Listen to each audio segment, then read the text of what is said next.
Good evening, Wizards. Welcome to episode 33 of the Wizard Podcast, and it's Sunday evening. Hope you've all had some adequate rest.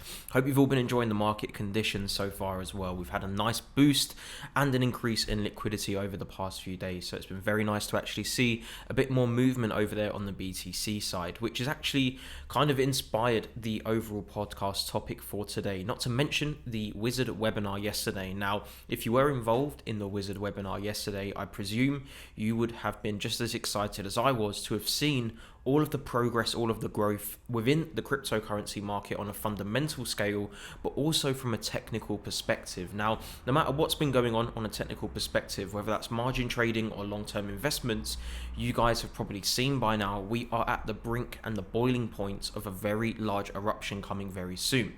What we are currently doing within this shorter term outlook and this shorter term perspective is identifying the possibility of a potential drop before that move comes forward. But even brushing that aside, when it comes to looking at the overall picture, I do feel we have a very large movement coming forward, especially from these regions. And when you actually kind of compare this in line with the BTC end of year projects chart that I've provided on Twitter and Telegram many times over, and I'll be updating it very soon as well once we see more movement for the BTC USD pair in particular. But if you actually look at that chart and look at what's going on in the market right now, you can see almost exactly and precisely, step by step, what's been projected on there is starting to actually unfold as a reality. So when you put the pieces together of the puzzle, it is looking like right now, especially once I start throwing in some fundamental analysis for all of you, which, you know, doesn't normally come in handy in the cryptocurrency market, but with what's going on right now, I think we have a true boiling point waiting to absolutely unleash. So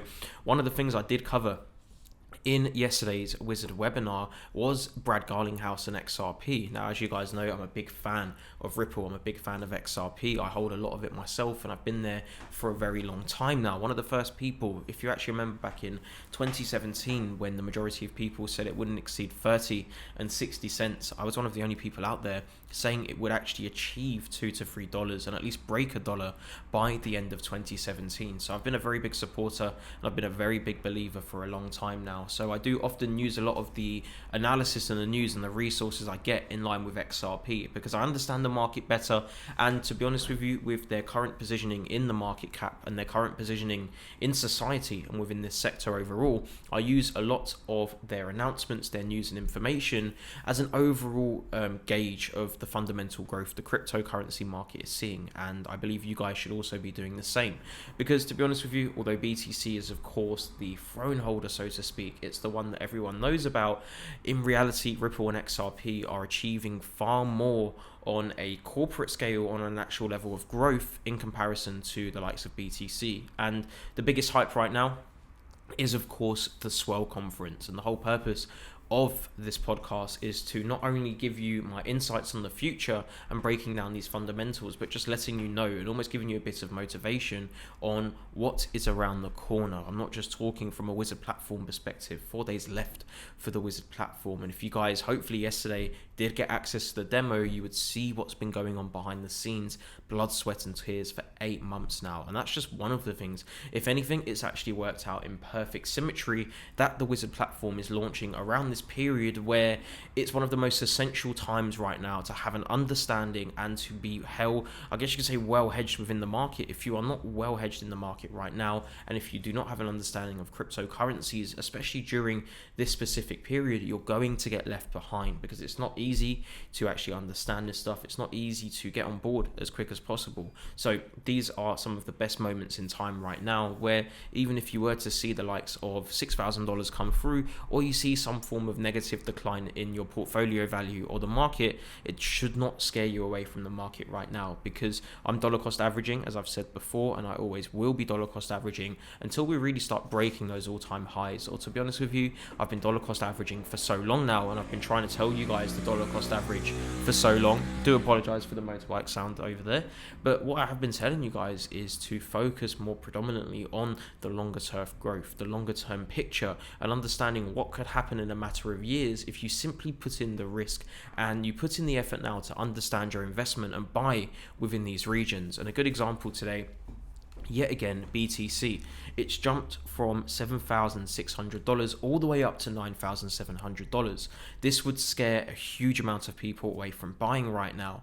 But in reality, it's still been to $20,000 before. So even buying right now before it goes back to all-time highs is an extra 100% return on investment. So you can also look at it in that longer term perspective. And although BTC isn't the most favorable for profitability, it's a great gauge of momentum and a great gauge to use as a reference, because the majority of you, especially if you are new, you understand BTC more than the likes of XRP.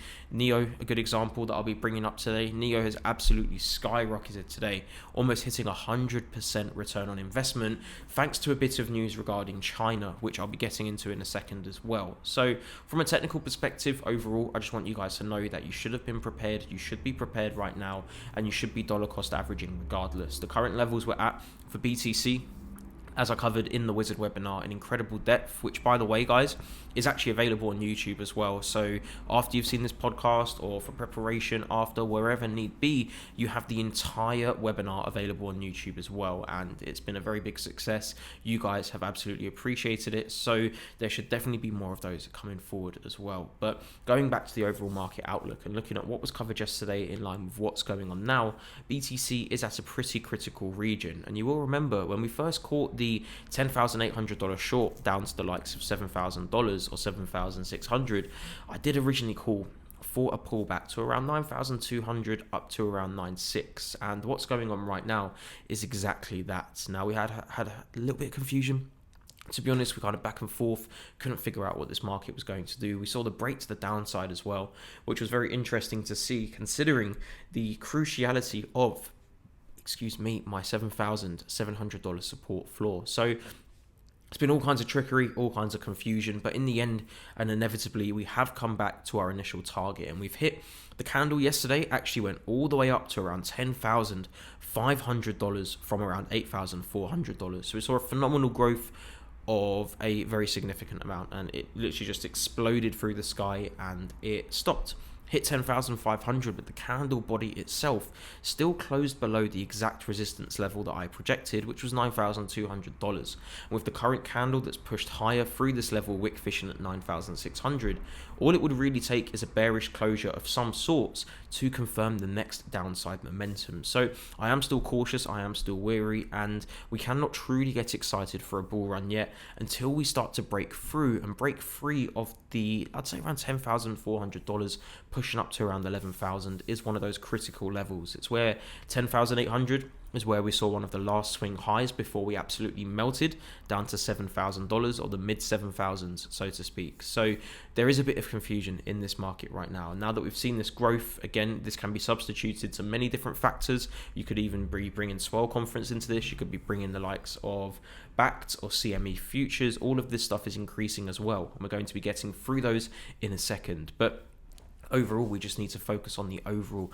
longer term picture and the larger outlook, which means what we're seeing right now in the short term and the medium term should not jeopardize our overall long-term profitability, which means dollar cost averaging is still your best friend, especially until once you start seeing the breakouts of $10,400 to $11,000, we need to be prepared for a pullback first. Now that pullback should come back to the exact region we break through from. So anywhere from 10.4 to 10.8 would be one of the first regions of interest if we were to see a very large upside explosion. And what that would mean is when we actually pull back to come and retest the validity of those levels, I'd be looking at entering a long position and riding that wave the entire way higher. But for the time being, as we remain below certain critical levels, this is what dictates a bull run from consolidation, from a bearish market to a bull market, from a parabolic bull run to a very small bullish phase. There are so many different theories and so many different perceptions of what the market is doing. And to be honest with you, from a longer term perspective, we are still declining. But when I say declining,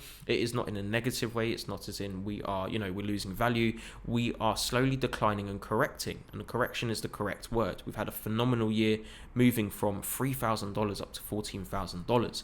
Pushing back, if we do see that extra push to $6,000, all it's simply done is fulfilled a retest, and you've still ended up with 100% return on investment from the beginning of the year. So for me, that is a win-win by all forms of magnitudes. And if we do see that extra push lower, no matter what happens, guys, we are going to be exploding high very soon. And I do believe by the end of this year, we should see that breakout, and even by the next few weeks we should start seeing some form of bullish momentum. Seeing a huge movement in the price like this after a very long period of instability, not too much volatility, we've been consolidating for a while as well. So to see a sudden influx of capital like that is usually a very large sign there are either key wealthy individuals participating in the market right now to control the direction we're moving, or we are simply seeing a boost in liquidity and a boost in speculative capital.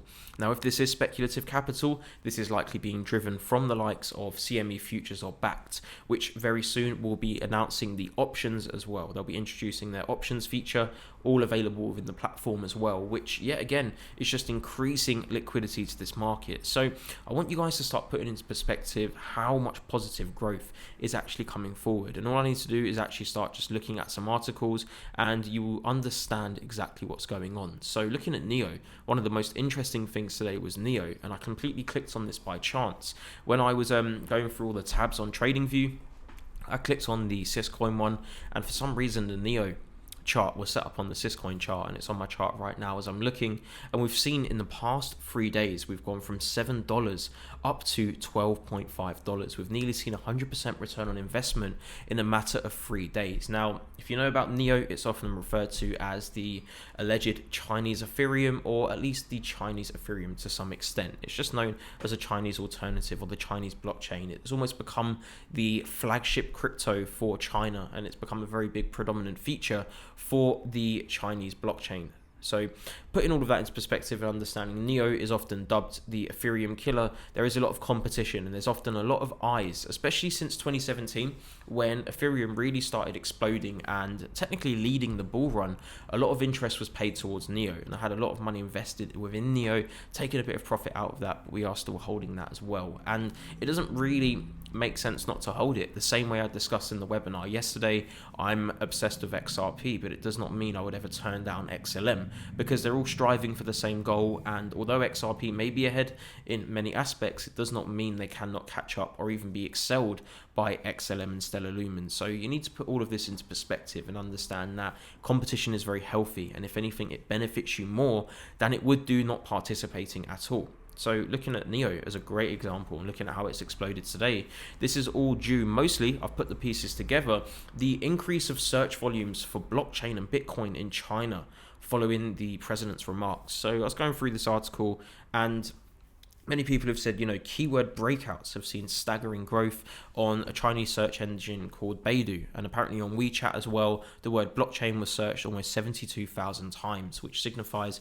a 1,382.79% surge from the day before. And that's simply from the remarks the president has made. So he's basically saying he almost accepts a public support of blockchain. He wants to give a talk about this as well, and he just essentially understands crypto and he wants to see the growth. So if he is understanding crypto and he is understanding what's going on in the market, and obviously if the president or whoever, even if it's the Chinese government officials, they are all making comments, these are high profile people almost giving public approval to the blockchain and for cryptocurrency. So when you're getting such authoritative, high powered individuals giving the utmost approval for blockchain technology, and essentially suggesting that for growth to be needed, we need to start accepting this technology, then you can start to put the pieces together. You can see that NEO is absolutely thriving right now, which means if NEO is the Ethereum killer and it is the Chinese Ethereum, and you've got the Chinese officials, the Chinese governments, you've got all of these high entity individuals almost saying that they're all for it, then that does give NEO a very big fighting chance, because if it does suddenly gain the backing it requires, it may no longer have the obstacles that many other cryptocurrencies have, such as regulatory approvals, such as being listed on specific exchanges, being tradable in certain countries. For all we know, they could actually be backing the NEO blockchain 100%.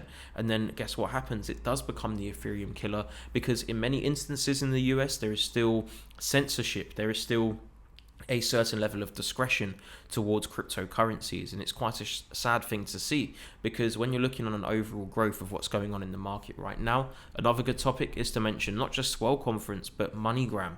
So when Brad Garlinghouse kind of went public the other day, what he said was in an interview, I think it was in the FinTech Week 2019, it was with I don't know if the actual MoneyGram CEO was there himself, but what Brad Garlinghouse said was the CEO of MoneyGram, he basically got angry, not angry in like a very, very angry way, but he got a phone call from the CEO, and he said I think it was around 2 weeks ago, he said he's upset because we're not moving fast enough. And then Brad obviously followed that up by saying it was an unbelievable call. So what he's essentially said is that the CEO of MoneyGram wants them to launch the on-demand liquidity, which was also known as X-Rapid. So if you guys didn't know that, it's now referred to as the ODL. So what we once knew as X-Rapid is now referred to as ODL, on-demand liquidity. So basically X-Rapid, it's still the same thing. It's just been rebranded to give it a more corporate feel and a bit more of a professional look from X-Rapid, which maybe to some companies may have been a bit off-putting. I'm not sure what the reason was behind the rebranding, but as you've probably noticed over the past few weeks in particular, or even over this year, in the course of this year, Ripple have gone through a major rebranding process. Whether that was the XRP logo, whether that was the offices, there has been a lot of rebranding going on and a lot more public talking. So there is something going on behind the scenes, something very large. And for the MoneyGram CEO to actually be hassling Brad Garlinghouse to go global, to go further, to push harder, to go more aggressive with the marketing infrastructure, then there's a very clear sign they want to spread this more quickly and more aggressively, because I believe this is all due to the good experiences they've had with the Mexican corridors they've now opened, and also in the Philippines as well. There's a few corridors that have been opened in the Philippines, and they're essentially hinting that this product is going to be coming through to Argentina, Brazil, and even the Asian Pacific countries as well. So when you start piecing together all of the pieces of this very magical puzzle, you can see that growth is really being taken seriously now, and you have major financial institutions like MoneyGram pushing Brad Garlinghouse for growth. That just means the product's working, and there is a race, there is a competition now, and this is what I've been waiting for. I've been waiting for the moment where the banks, the governments, the financial institutions, and even the elites, the Illuminati, whoever these people may be, I wanted this competition to erupt. I wanted the cryptocurrency wars to unfold, because we are going to see the largest amount of growth we've ever witnessed once we see this war unleashed, because war creates competition, it creates a demand, and it creates a necessity to succeed.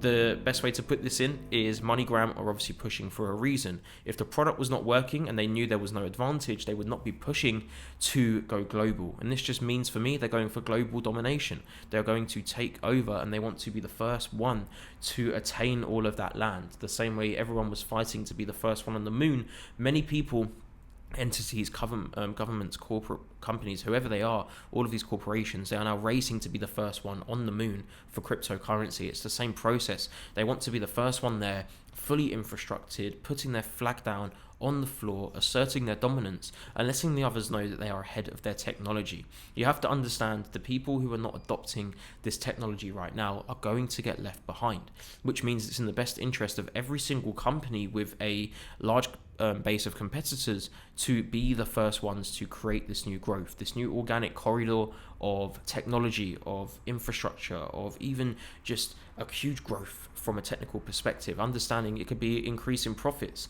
There are so many different elements that cryptocurrencies can benefit, and these companies are battling to take every single sector they can take care of. We already know payments are a huge market. We already understand that just shopping in general, transactions overall, the international payment sector is absolutely huge. You've got cloud computing as a great example. You've got marketplaces, shops, you've got the overall infrastructure and the back end of the majority of banking softwares. There are so many different use cases, not to mention ERC20 tokens, stores of value, simply using it for gambling. The entire cryptocurrency sector could revolutionize the world as we know it. And now that we are starting to see all of this growth come forward, well guys, it's not a secret anymore. The secret is no longer a secret. It's not hidden, it's out there. And the truth is, we are going to start seeing some meteoric growth very soon. If you put this into further perspective and combine all of this with the fact that these countries and these companies are now competing with one another, we start looking at Wall Street and piecing together the puzzle there. Is the trading volumes increasing? Are they increasing in any means necessary? Yes, they are, because the Bitcoin futures have skyrocketed, especially on Binance as well. Now that Binance has introduced this feature and this function, it's absolutely rocketed in terms of future trading volume. Backed as well, after having a very disappointing launch, we already knew it was going to fall anyway. So it was expected that even if it saw a very disappointing launch of only around, I think it was only 2 to 5 BTC that was traded on the very first day, which is obviously appalling for something that's targeting an institutional scale of demographics. So when you consider that as well, wasn't too promising. But although we knew what was going on, we knew that eventually, once the manipulation has occurred down to the $8,500 region, down to $7,000, we understood that the bullish momentum would begin picking up from there. So when BACT went live, all that really happened, it was another wick fishing attempt, so to speak, a very large one, and it was a manipulative drop to wipe out absolutely everyone, fill the gap that was left over from the CME futures traders, and now they're back in synchronization. So essentially, if you actually view this, it was almost as if the CME futures traders had a head start of the BACT futures traders. So the BACT futures traders simply manipulated the market, brought everyone back to ground zero, and they continued starting from pole position thanks to their own benefits. So a good example of that would be, let's use a race, for example, like a marathon. Now, if you are doing a 500-meter marathon, or even further, if that even considers a marathon, let's just say it's a 500-meter marathon, but CME futures traders, they had a 200-meter head start, maybe even more, because they'd already lapsed the race, they knew the track back and forth, they knew what was happening. All these BACT futures traders have essentially done is they've taken the CME futures traders and they've swiped them back to the start line, and they say, do you know what, we're going to be doing this race equally, we're doing this from the same line, and that's how it's going to be. And that's essentially what's happened on a technical analysis perspective. The market's been manipulated lower, and now everyone's gone back to ground zero, which also means with all of this fundamental growth now going on, Swell conference as well. Now, do we think Swell is going to have some form of an impact on the likes of XRP and BTC? And the question is, right now, I'm not too confident it really will have that much of a positive effect, because we've already seen the growth. We've already seen a little surge over the past few days. You know, we saw the move from around 25 cents up to 30 cents, which was very nice to see. But this is all coming forward before the actual Swell conference. Now, if you go back to prior price action and the historical price action of what happened around the Swell conference, you'd very quickly see that a lot of the movement actually happened throughout Swell, whereas from the days before we only saw a very little bit of movement. So I'm still not too confident on this. However, we do have to be cautious, because this could provide a manipulative surge up towards that 34 cents region to really hunt out all the people that are looking to short right now. So we have to be considerate of this as well. There is all kinds of manipulation going on in the market right now, and although fundamental factors do not really impact the market too much anymore, the likes of Swell conference gets very heavily misinterpreted. So a good example would be last year, everyone said it was disappointing, but in fact, Swell, the conference last year and the year before, even 2017 really, many people were not too fond of what was happening because they just wanted a pump and dump.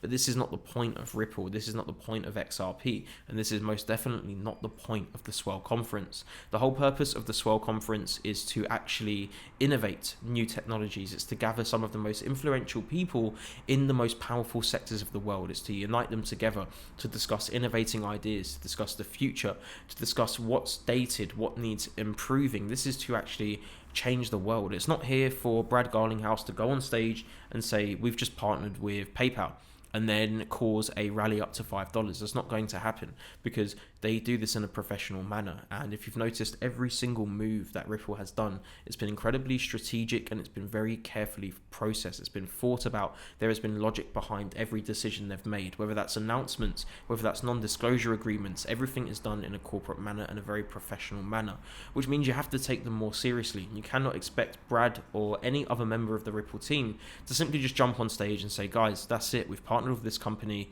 enjoy your profits, because it's not here for the speculative investor of a cryptocurrency asset to benefit from. It's here to change the world and the future of digital banking. And to be honest with you, if we actually, I'll go and get the agenda up right now, just to give you some key words to take home from this and understand that Swell is a very professional environment. There are some very serious and very important people there. For example, got the CEO and director of DBS Bank. You've got a customer panel. You've got a talk called The Future of Digital Banking. Literally exactly what I just said. There's another talk with Fireside Chat, Head of Regulatory Affairs. You've got the NYDIG. You've got the General Counsel of Ripple. You've got another talk regarding digital assets and the regulatory outlook for the foreseeable future. You've got the former Reserve Bank of India governor and chief economist for the International Monetary Fund. The IMF are literally present at the Swell conference. Guys, all it takes is a little bit of logic and a little bit of thinking to start piecing together the pieces of this puzzle, which makes you realize there are much larger forces at play, and there is a much bigger mission mission at stake right now. And if you take a little zoom out from a further perspective and just take a little zoom out, get the telescope out from far away, have a look at your surroundings, and you will understand you are involved in the market at one of the best times physically possible right now, minus obviously several years ago. And seeing where the price have been before and seeing where the price have been now, and then looking at the likes of Swell Conference, 2019 coming to an end, Q4 of 2019 could provide, if we see a breakout during this final quarter of 2019, then you are going to expect moving into 2020 before the halving to see one of the largest growths we've seen since 2017. We are fully prepared on the Wizard side. We've been dollar cost averaging. We've been getting you guys to dollar cost averaging. We've been hedging positions for a very long time. And we've even been doing this since the beginning of the year around the $3,000 period. So to be back at these prices after many people believed we would never be there again, it would be incredibly foolish not to capture this opportunity and jump on board now. So if you're not involved in cryptocurrency right now, this is one of the best times to actually be involved before the shift happens and it's too late and you've missed the boat forever.